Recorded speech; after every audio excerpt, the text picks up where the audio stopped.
មេរៀនទី15ភ្ជួញជាអ្នកឡភ្ជួញជាអ្នកអឡឡអាឡាឡអេលេឡអេលៃឡអឺលើឡអឺលើឡអឡឡអូឡូឡអ៊ូលូឡអើឡាឡអ៊ឺលឺឡអ៊ីលីអអេអេ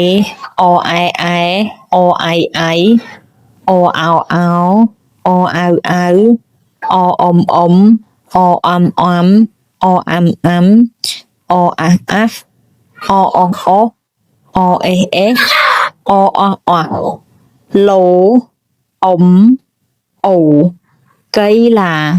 សំឡីលេះលោះកៅអីអំបោះអាហាចៅអាំដើរលេះលោះសុកថាការអំបោះ